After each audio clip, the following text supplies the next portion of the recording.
Everyone, welcome back to my channel again. আমি আবার একটা ব্লগ নিয়ে আজকে চলে এসেছি। ব্যাপারটা হচ্ছে আমার আজকে একটা বন্ধুর বার্থডে, তো ওকে সারপ্রাইজ দিতে যাব। সকাল থেকে নর্মালি যেরকম ওয়ার্ক ফ্রম হোম করছিলাম সেরকম চলছিল, আর হঠাৎ করে ঠিক করেছি যে ওকে আর কি সারপ্রাইজ দিতে যাব। তো আমরা তিনজন যাব বলে ঠিক করেছিলাম, তার মধ্যে একজন অলরেডি পৌঁছে গেছে ওর বাড়ি থেকে কাছাকাছি, তো অনেক তাড়াতাড়ি পৌঁছে গেছে। আর পৌঁছে গিয়ে ও কি করেছে, বলে দিয়েছে যে আমি আর এখান থেকে আরেকজন যে আছে যাচ্ছি।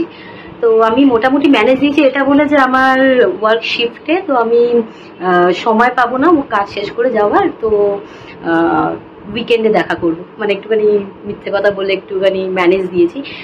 জানি না কি হবে, বাট প্রচন্ড এক্সাইটেড বিকজ আবার একটা আনন্দ করার সুযোগ পেয়ে গেছি, হাতছাড়া করতে নিয়ে আনন্দ করার সুযোগ। আর ভীষণ ভালো লাগছে।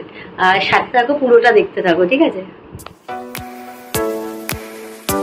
একটু রাত হয়ে গেছিল, স্টিল উই রিচ देयर। ये है हमारा बर्थडे बॉय। हाँ, ब्लॉग ही तो कर रही है। পৌঁছেই বাইক থেকে নামতে গিয়ে বাইকের সাইলেন্সার পাইপে আমার পা পড়লো, তারপর ওষুধ কিনে ফাইনালি একটা মেমোরির জন্য ছবি তুলে আমরা দ্য রিজার্ভারে পৌঁছলাম।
करो करो, केक कट कर लो।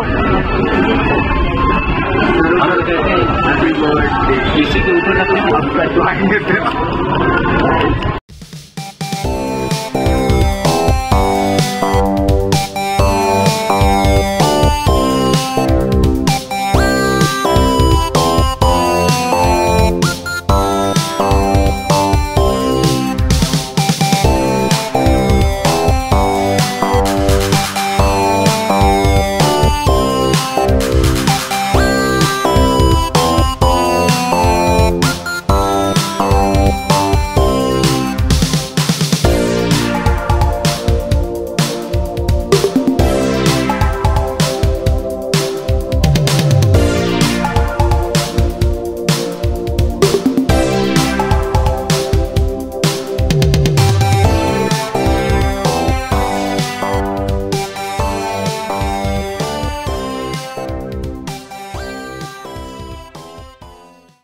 কেক টেক কাটা হয়ে যাওয়ার পর মনে হলো যে এখনো খাবার আসেনি, আমরা একটু ছবি তুলি।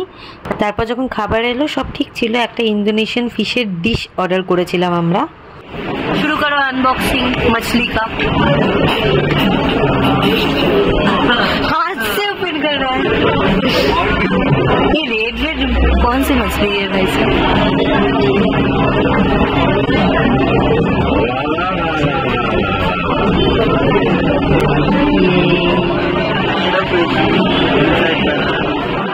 এরপর ফিরছে আমার favourite mixed fried rice, butter chicken আর বাটার নান আর রুটি, এটা ছিল।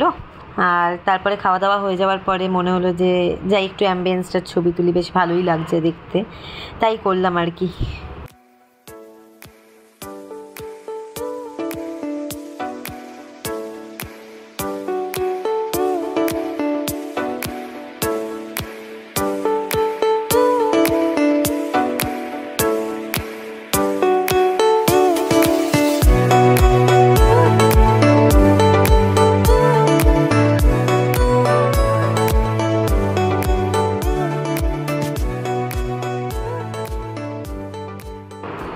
এরপরই তারপর আমরা চলে এলাম, টাটা।